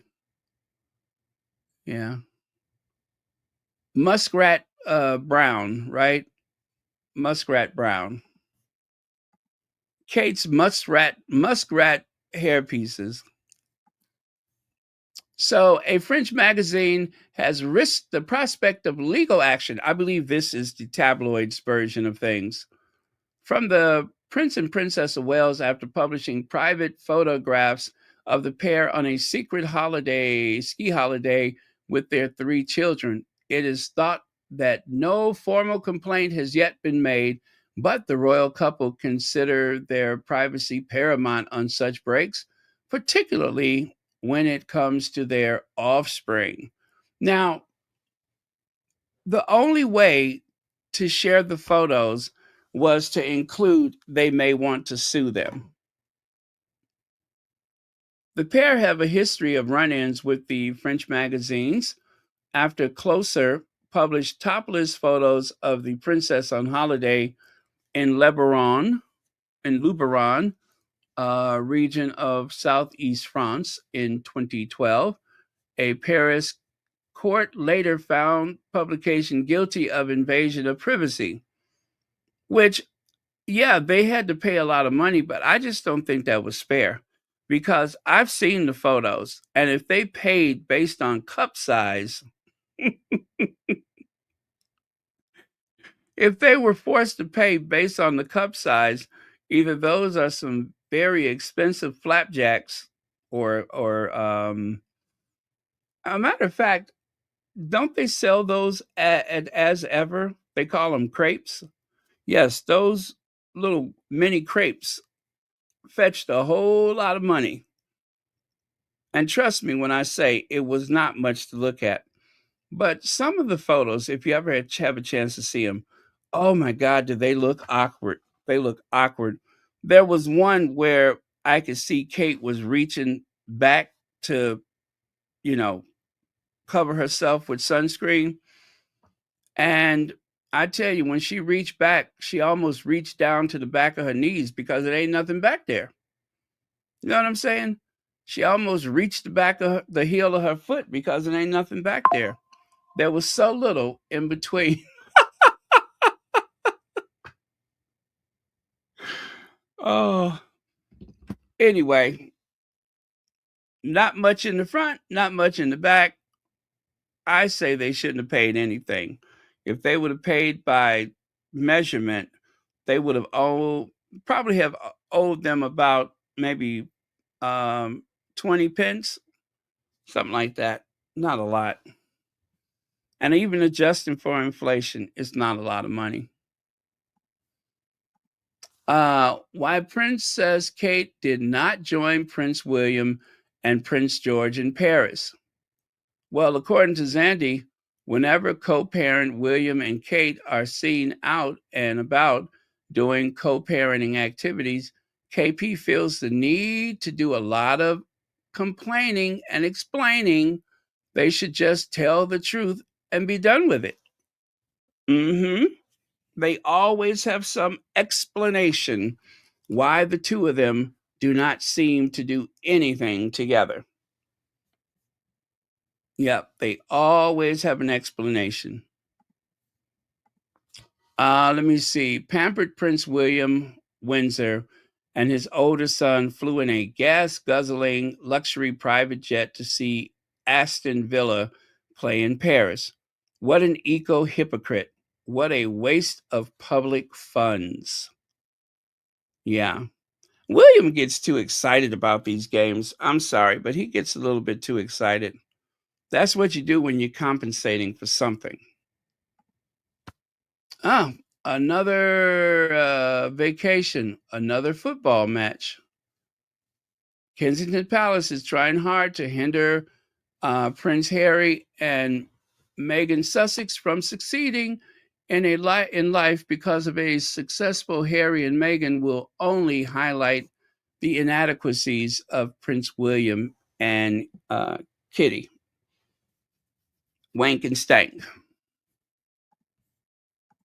Now, Dr. Shola. Y'all, they don't like to have Shola on TV much lately. So when she is on television, you know, she always dominates.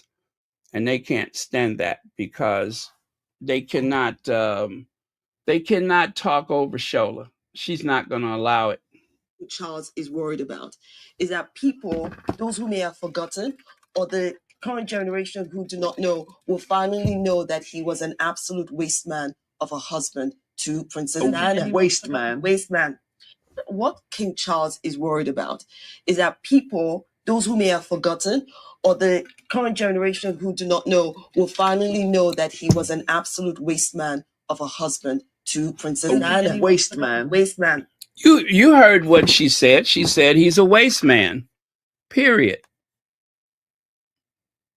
He said he's a waste man. She did not mince her words. Now, well, might as well get this over with. Let me see. We'll talk about it on the other side.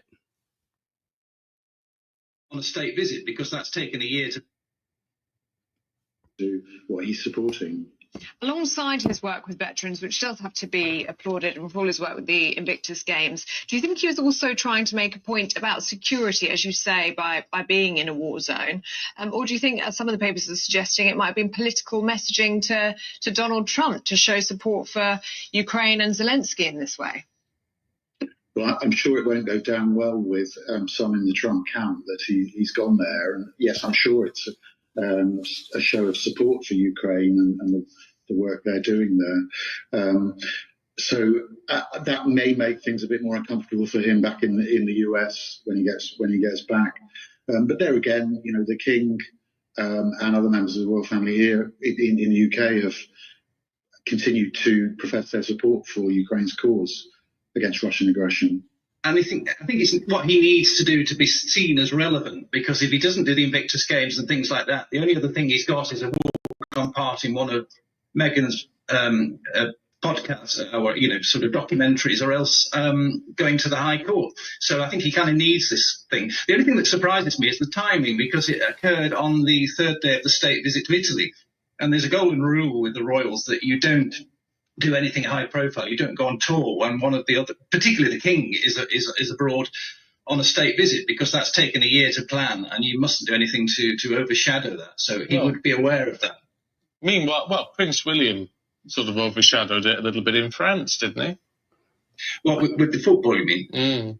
Yeah, well, I suppose so. Yes, exactly. So it's something that they try to avoid. That kind of you mustn't do anything to overshadow that. So he would be aware of that. Meanwhile, Prince William sort of overshadowed it a little bit in France, didn't he? Well, with the football, you mean? Yeah, well, I suppose so. Yes, exactly. So it's something that they. Gotcha. You hear how he's tried to well, that just got hell. He overshadowed his father, and Harry overshadowed them both.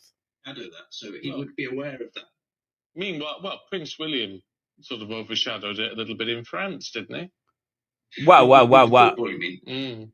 Yeah, well, I suppose so. Yes, exactly. So it's something that they try to avoid. That kind of I don't know whether that just got picked up and exploded, but it was perhaps not as significant as Harry going to Ukraine, which is it could also be seen as a sort of two-fingered salute to President Trump, because of course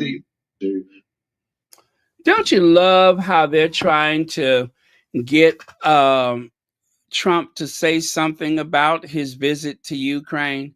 Don't you love how it was all Harry overshadowing and outdoing his father? And then when he brought up William, well, yeah, you was blah, blah, blah. Really? Well, you know, and it just blown out of proportion. Ain't that something? How ironic is that? How strange. It was okay, or should I say, it was certainly a provocation when he claimed Harry did that, but when William did it quite deliberately, all of a sudden it was like, well, you know, it was just blown out of proportion. Wow. Ain't that something? Isn't that something? If it's Harry, someone has been wronged. If it's William, oh, it was just confusing and blown out of proportion. My. Oh, what a twisted web we weave when first we practice to deceive. Now, Meghan Markle has another angel investment. Meghan Markle is stepping further into the world of business and entrepreneurship. In an interview with Fortune, Meghan revealed that she is an angel investor in the healthcare company Medi, which provides a virtual platform to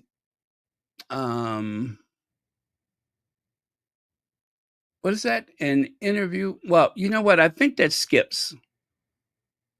Oh, okay. I see. It's part of it. All right, I see what happened there. Virtual platform to help treat women experiencing menopause and other health-related concerns. She joined the company 63 million Series B round last March, and a source close to the matter told TechCrunch other investors in the round included names like Laureen Powell Jobs, okay, Emerson Collective, Tory Burch, and the what is that? The firm G9 Ventures. Wow. Okay, some heavy hitters in there. Wow, our Meghan is investing with those likes. I am very reassured by that. So, you guys, when they sit up there and speculate about how much money does Meghan and Harry have, they don't know. They're not going to tell you anything positive. And even if they do know that it is in all likelihood, the Sussexes are going to be quite comfortable for quite some time to come, they're never going to admit to it because it is within their interest to feed lies and misrepresentation of Harry and Meghan's talents and abilities because it serves them and helps them keep their constituents, their public, their haters, their trolls. Yeah, they want to keep them with them so that they can use them to go after other people like Harry and Meghan. So meaningless, totally meaningless. Harry and Meghan are going to be billionaires much sooner than anybody anticipated. Better Homes and Gardens. I made Meghan Markle as ever treat jam included the and what is that? And I felt like a duchess all morning. I've covered Meghan Markle, aka Meghan Sussex, and the launch of her noteworthy lifestyle brand as ever, more than once, but it still came as a surprise when I received a PR box from the Duchess herself, complete with most of the anticipated as ever products and a handwritten note card in loopy calligraphy that said, "Enjoy, Meghan." Yes, it's actually written with a marker. I double checked. You guys, I double checked my card. And I said to myself, what are the chances that Meghan has done all these cards? I still have my doubts because it's so many, but you guys, it could be a possibility. Now, it's a difference between what I received and this press box, but I insist that it seems as though that card was pinned by the Duchess herself. I cannot prove it, but I tell you, that card is never going to leave this house. Ever. That is a keepsake. Ever. Wow. What if?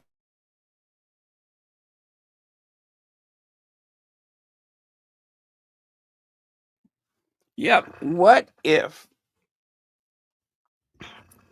Okay. I had a fangirl moment and text my family group chat and what is that? BHG editor, Better Homes and Garden, all of whom immediately wanted to know, well, how is it? I knew I was going to try everything, but I wanted to make the most of the experience. You don't receive a basket from a royal multi hyphenated um, every day. So I decided to spend a slow morning as I imagined the Duchess would, and intentionally as I could while savoring every flavor. She's so gracious, so graciously sent me rather. Here's how it went: flower sprinkle and all. So, if you want to see that article, it is in the Better Homes and Garden. Better Homes and Garden. Let me see here. I'm going to grab the link for you and I'll put that up at the top. Wait, do I have the link?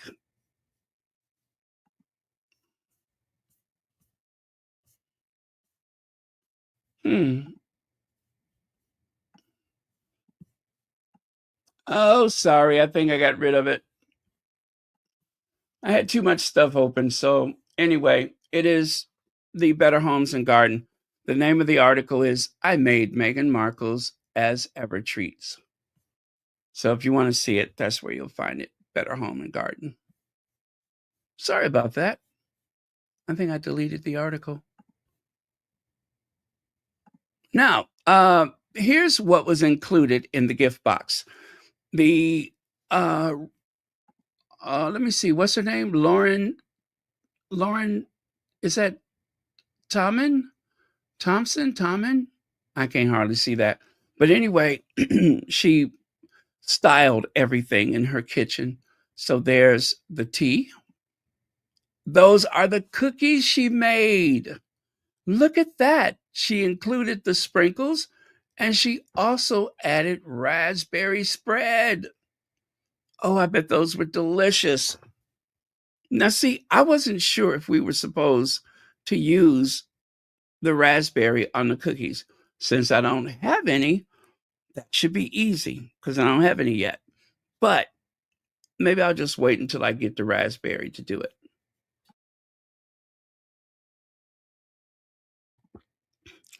I could just reach into that picture and take one of them cookies.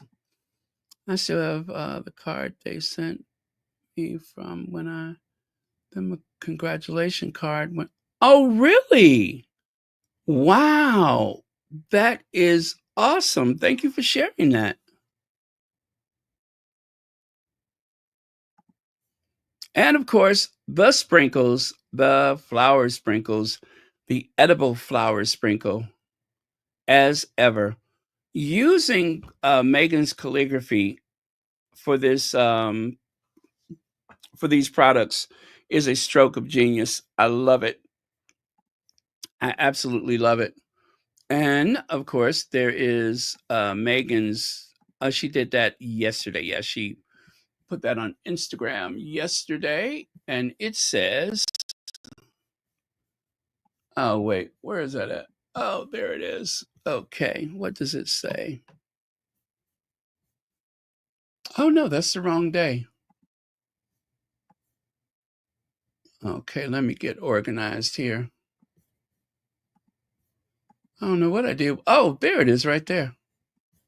So,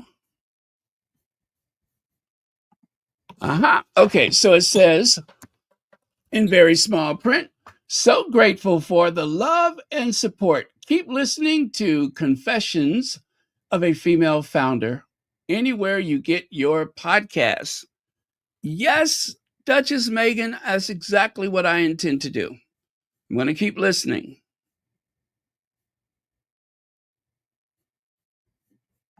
I love shortbread cookies. When I was in Scotland, I ate so many shortbreads. You know, that's the home of Walker shortbread. I ate so many shortbread cookies. I kept some in my backpack, my rucksack, as they say, at all time as a little pick me up wherever I was. I pull those cookies out of my bag. Mmm. Oh, I love her. You guys are going to love her. Let me get this sound bite. She was very, very good. Her name is, what is her name? And by the way, you guys, I think we're going to be more than an hour. It's going on 2 hours now. Okay, so what does it say? Ash Cantley? Ash Cantley? That's her name? Okay, and she's on TikTok. Let's see what she has to say. This is like 3.5 minutes, I think. But she was very good. Very, very emotional. But she made the point.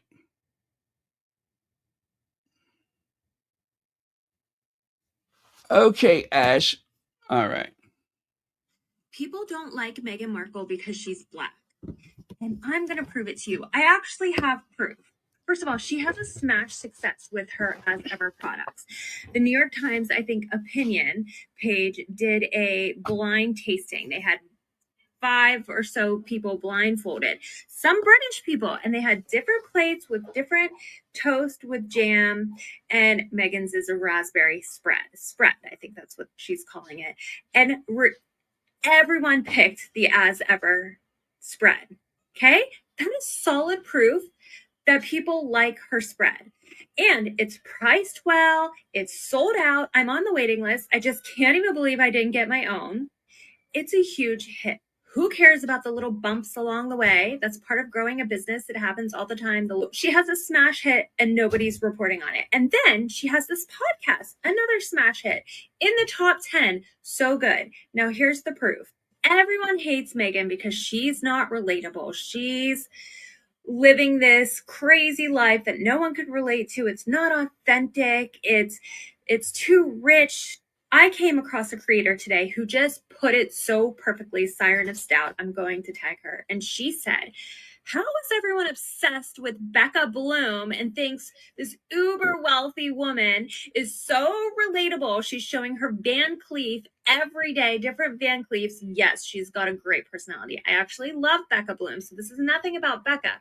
But she lives in this grand palace of a place. She has a chef. She's got a wedding she's planning in Italy. She's got the most grand, most beautiful outfits. She's got shoes for days and tops that match. Like, she's living the most opulent life and showing it off every day on TikTok. She's great. She's smart. I love her, so it's not about her. But I'm saying And this creator that I told you about pointed out that everyone could love her and call her relatable. They're calling her relatable.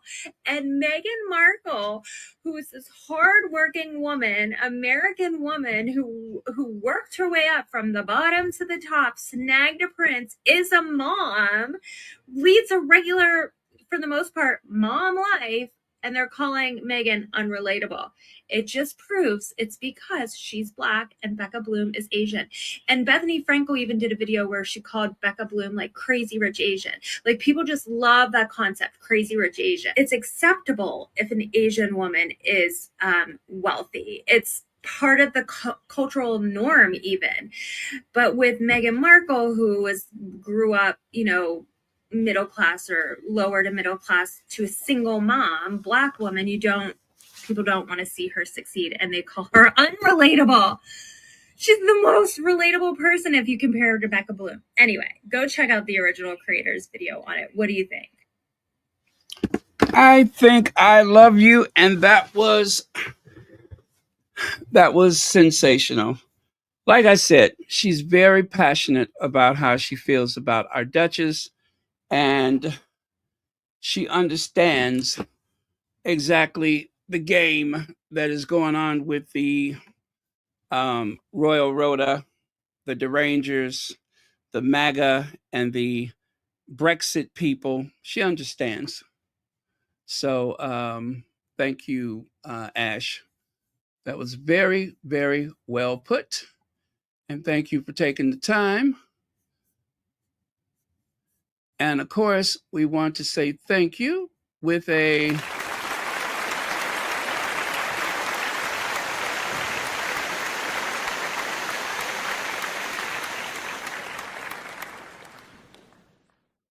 okay.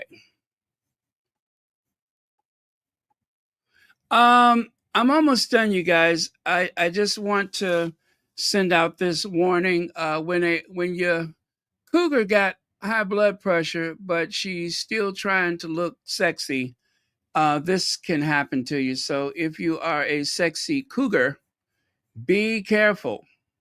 Be very careful, because once you put all those crease in your feet, it doesn't come out too easy. You know what I'm saying?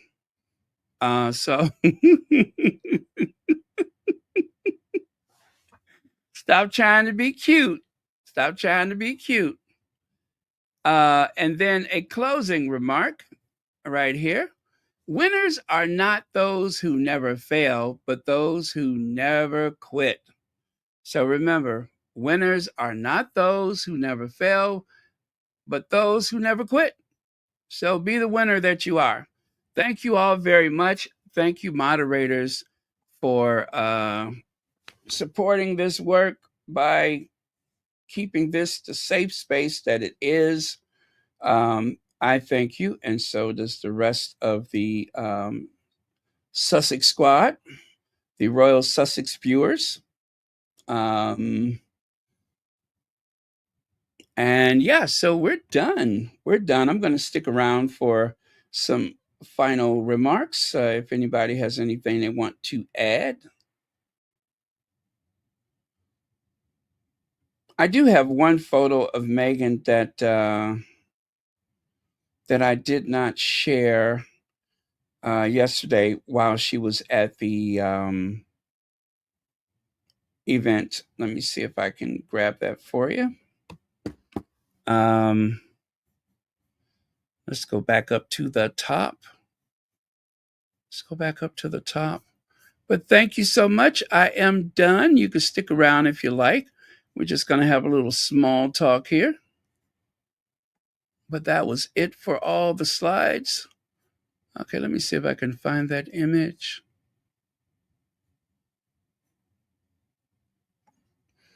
Delta Dawn, what's that flower you have on?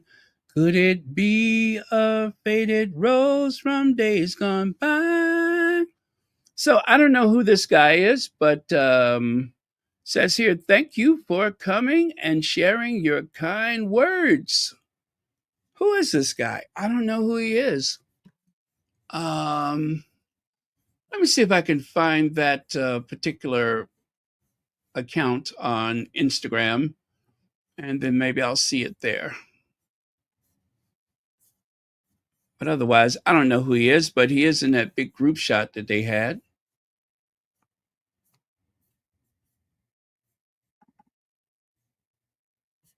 Huh, I don't see it. I don't see it.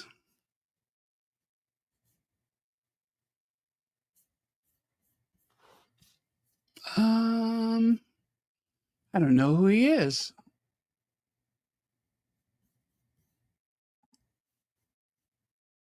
Oh, check this one out.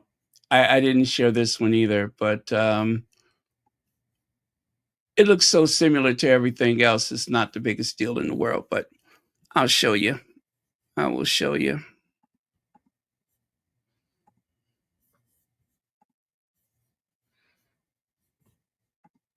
This one right here, where they just kind of spoke to one another and everything and shared some kind thoughts. See there?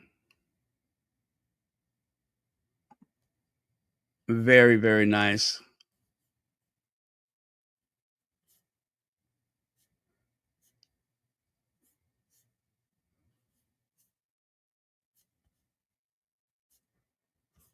Oh, and let's not forget about I saw a picture of the guy that appeared to be the one to hand Meghan the puppy, but I don't think I saved that one.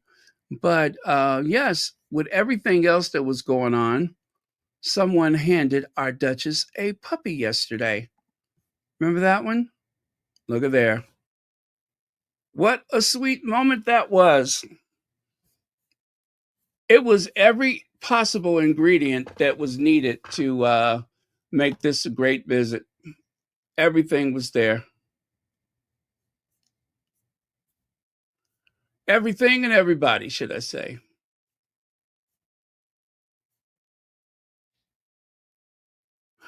Oh, you know what, guys? I just realized I have a few additional photos of Harry from Yulia took them. And if you have the time, I will share them with you. Give me just a moment.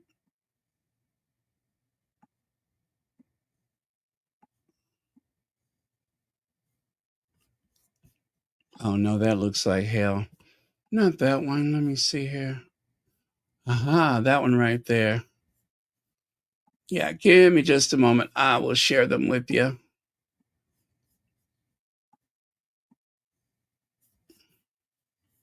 Okay, so there's that one. Oh, wait.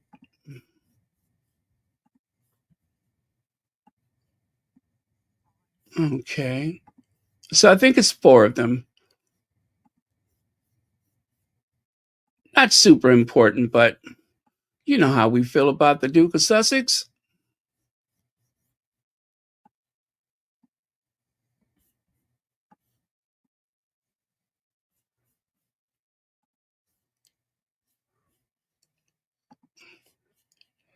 And this one here, it looks like Harry was like teaching driver's ed. You'll see what I mean.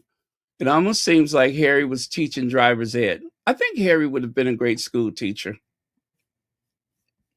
I think he would have been a fantastic school teacher because he motivates. You know what I mean? He motivates, and he would be a fantastic school teacher.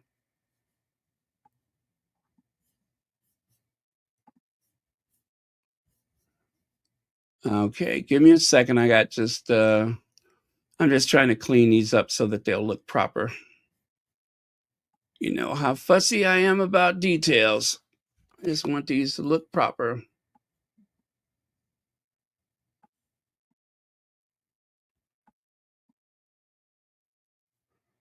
Yeah, I shouldn't have done that. Leave that as it is. And one more.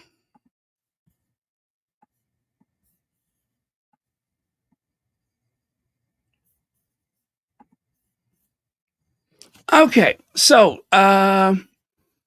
in order to share that, I need to remove some of the stuff I have here because it'll only let me do so many of them at one time.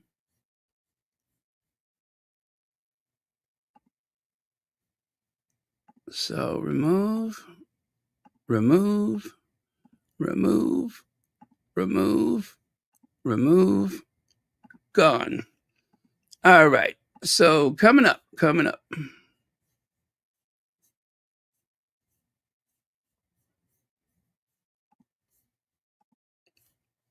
There's that one. Like I say, it's not the most interesting photos you'll see, but since I have them, I like to share them. So I got that.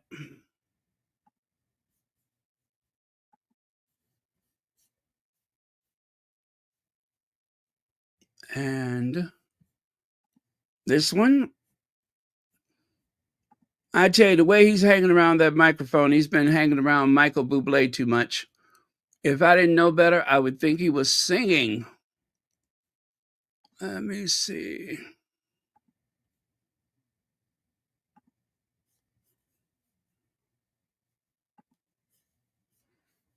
So that was 1, 2. Now, the driver's ed photo. Here's the driver's ed photo that I mentioned. It looks like he's teaching driver's ed.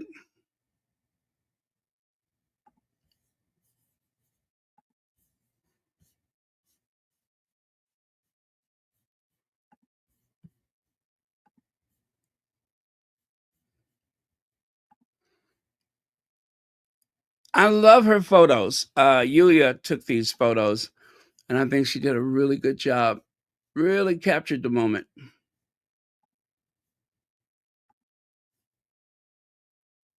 Oh, that was part of a. You know what? I do have another video. Don't I do this all the time? I do have another video. Hang on. If you want to see it, hang on. I forgot about it. I did. I totally forgot about it.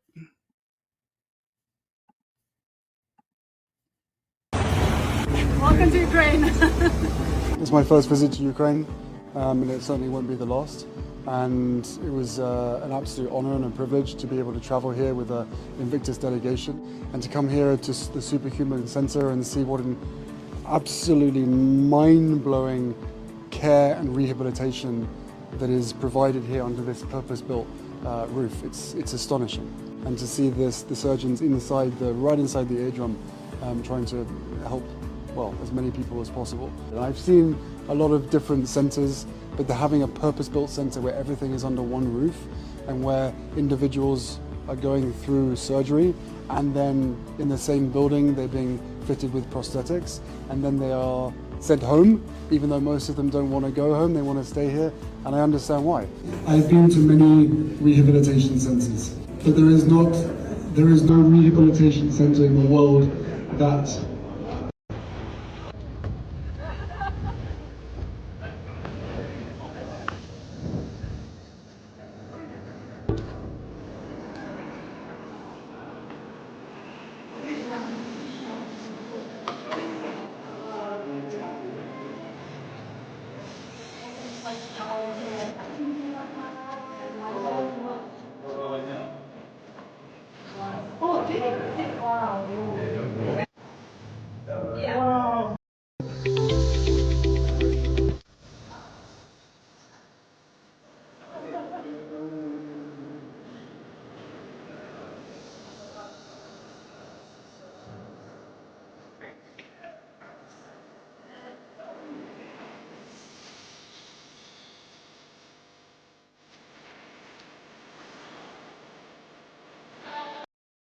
Is this repeating? I couldn't tell. I had looked away for a second. Is this repeating? Millimeters for the perforation.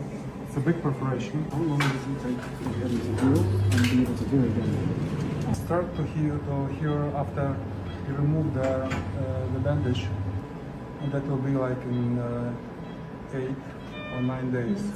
But the complete healing we expect after 3 months. 3 months. Okay, so it's not. Thank you. Моя мама загинула, але я живу.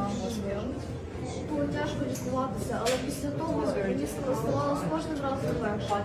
Коли я зробив перші кроки, це було для нас велика сенсація. Let me just pause this for a second. Let me tell you something, guys. I'm sure we all have been following Harry long enough to know that as he sits here with this child, he is thinking about his own children and thinking, what more can I do to help? You can see it in his eyes. You know that the wheels are turning right now where Harry is trying to do some problem solving. Yeah, and he's a winner of the competition.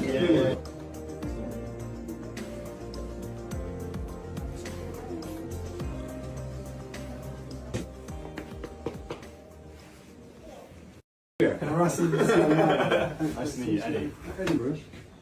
Don't sound British. Edward, is that better? What was you, Harry? I tried to catch an FPV drone. I don't recommend it. No, I was civilian evacuations, and the Russians hit my van. What do you think of the facility here? It's great. It's fantastic. Everyone's It's a cool doing place. it. It's a Amazing. really cool place. The energy is something that I've never experienced before. As for you, Harry, my flag. Does this thing should be the department? I want, I can, I will. Yeah.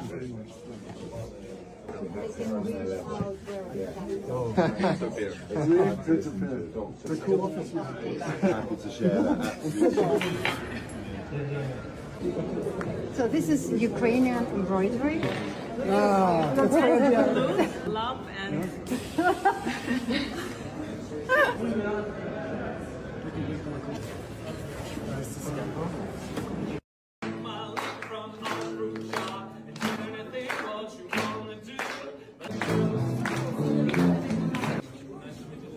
Він вперше в Україні, насправді. There is no rehabilitation center in the world that feels like this.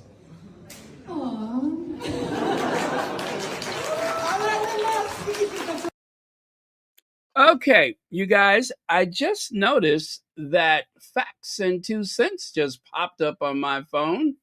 Let me see here what's going on with that. A little half hour. Yes, a half hour where okay, I'm just going to grab the link. But before I do that, please look at the top of the screen or the top of the chat. There is what did I put up there?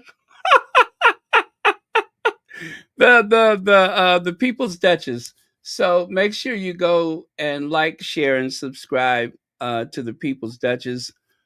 Okay, slow down. What am I trying to do? All right. I remember now. Okay, and then I was going to share Facts and 2 Cents, right? So People's Duchess is up there now. Please go ahead and take a chance to like, subscribe, and share the People's Duchess. And then I'm going to go over to watch Facts and 2 Cents, which is on right now. So, all right, what am I trying to do? I got that. I want to do this. And there. I'm going to put that here, and then I'm going to pin that to the top of the chat. And I will see y'all later. Okay, thank you. Love you guys. Appreciate everything. All of the input, even when we disagree, it is done with love and respect, I hope. And yeah, that's it for now. I'm so glad I remembered I had this video. I had totally forgot about it. Makes you wonder, what else am I hanging on to? Oh, well, cheers. And God save the content creators. All right.